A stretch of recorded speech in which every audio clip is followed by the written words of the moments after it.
Salam əziz izləyicilər. Bu gülü sizinlə paylaşmışam. İndi fikir verin bu arılara. Ev səsini yaza bilmirəm, vızıltısını. Qaynaşırlar orada arılar.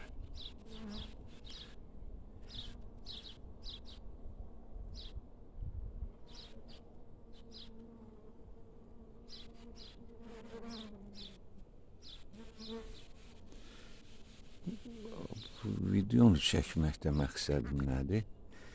Biləsiniz ki, bu gül ağacı bağa arı cəlb eləyir.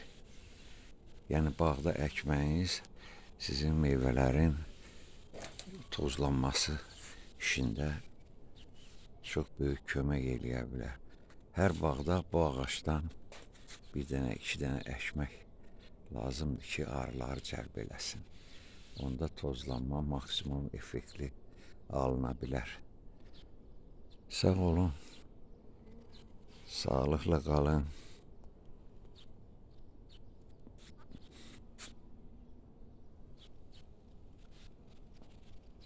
Sağ olun. Mən biraz diqqətim yayındı arılara.